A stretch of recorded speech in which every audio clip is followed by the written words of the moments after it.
ಮೊಲಕ್ಕೆ ಭಯಂಕರ ಹೆದರಿಕೆ. ಒಂದು ಚಿಕ್ಕ ಶಬ್ದವಾದರೆ ಸಾಕು, ಎದುರಿ ಗಡಗಡ ನಡುಗುತ್ತಿತ್ತು.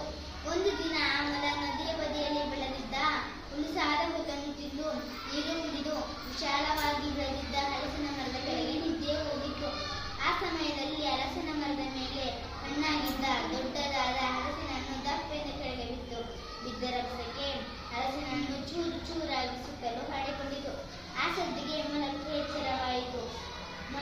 ಎಚ್ಚರವಾಯಿತು. ಅಯ್ಯಯ್ಯೋ, ಆಕಾಶ ತುಂಡು ತುಂಡಾಗಿ ತಲೆಯ ಮೇಲೆ ಬೀಳುತ್ತಿರಬಹುದೇ ಎಂದು ಅದು ಬೊಬ್ಬೆ ಹೊಡೆಯುತ್ತಾ, ಅಯ್ಯಯ್ಯೋ, ಆಕಾಶ ತುಂಡು ತುಂಡಾಗಿ ಬೀಳುತ್ತಿದೆ, ಓಡಿ ಓಡಿ ಎಂದು ಹೇಳುತ್ತಾ ಓಡುವುದಕ್ಕೆ ಶುರು ಮಾಡಿದವು.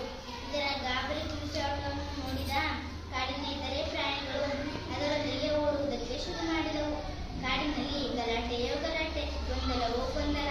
ಆ ಸಮಯದಲ್ಲಿ ತನ್ನ ಪುಟ್ಟ ಪುಟ್ಟ ಮರಿಗಳೊಂದಿಗೆ ಮಲಗಿದ್ದ ಕಾಡಿನ ಸಿಂಹನಿಗೆ ಈ ಗಲಾಟೆ ಕೇಳಿ ಎಚ್ಚರವಾಯಿತು. ಹೊರಗೆ ಬಂದ ಸಿಂಹ ಗಾಬರಿಯಿಂದ ಓಡುತ್ತಿದ್ದ ಪ್ರಾಣಿಗಳನ್ನು ನೋಡಿ ಒಮ್ಮೆಲೆ ಗರ್ಜಿಸುತ್ತಾ, ನಿಲ್ಲಿ, ಏಕೆ ಓಡುತ್ತಿದ್ದೀರಾ?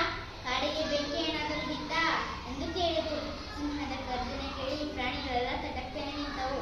ಯಾವ ಪ್ರಾಣಿಗೂ ತಾವು ಏಕೆ ಓಡುತ್ತಿದ್ದೇವೆ ತಿಳಿದಿರಲಿಲ್ಲ. ಎಲ್ಲವೂ ಮೊಲದ ಕಡೆಗೆ ನೋಡಿದವು. ಮೊಲವು ನಡುಗುತ್ತಾ, ನಾನು ಮಲಗಿದ್ದಾಗ ಆಕಾಶ ತುಂಡು ತುಂಡಾಗಿ ಬಿತ್ತು, ಅದಕ್ಕೆ ಓಡಿಸಿಕೊಳ್ಳಲು ಓಡುತ್ತಿದ್ದೇವೆ ಎಂದು ಹೇಳಿತು.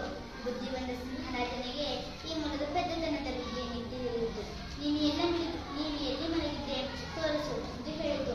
ಮೊಲವು ತನ್ನ ಚಿಕ್ಕದಾದ ಮುಂದು ಬಾಲವನ್ನು ಅಲಗಡಿಸುತ್ತಾ ತಾನು ಮಲಗಿದ್ದ ಹಲಸಿನ ಮರದ ಕಡೆಗೆ ಸಿಂಹವನ್ನು ಬನ್ನಿ ಸ್ವಾಮಿ, ಬನ್ನಿ ಸ್ವಾಮಿ ಎಂದು ಕರೆದುಕೊಂಡು ಹೋಯಿತು.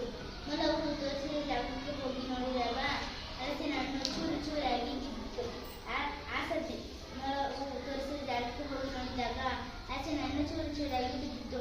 ಅದನ್ನು ನೋಡಿದ ಕಾಡಿನ ಪ್ರಾಣಿಗಳೆಲ್ಲ ಬಿದ್ದು ನಗತೊಡಗಿದವು. ಮೊಲವು ನಾಚಿಕೆಯಿಂದ ತಲೆ ತಗ್ಗಿಸಿತು. ಮೊಲದೊಂದಿಗೆ ಕಾಡಿನ ಪ್ರಾಣಿಗಳೆಲ್ಲ ಇದ್ದರೆ ಅದಕ್ಕೆ ಸಿಂಹರಾಜನು ನಗತೊಡಗಿತು. ಈ ಕಥೆಯ ನೀತಿ ಎಂದರೆ, ಪ್ರತ್ಯಕ್ಷವಾಗಿ ಕಂಡರೂ ಪ್ರಮಾಣಿಸಿ ನೋಡಬೇಕು, ಅತಿಯಾಗಿ ಬೆದರುವುದು ಒಳ್ಳೆಯದಲ್ಲ, ಧೈರ್ಯದಿಂದ ಎದುರಿಸಬೇಕು. ಇಲ್ಲದಿದ್ದರೆ ಹಗ್ಗವು ಹಾವಾಗಿ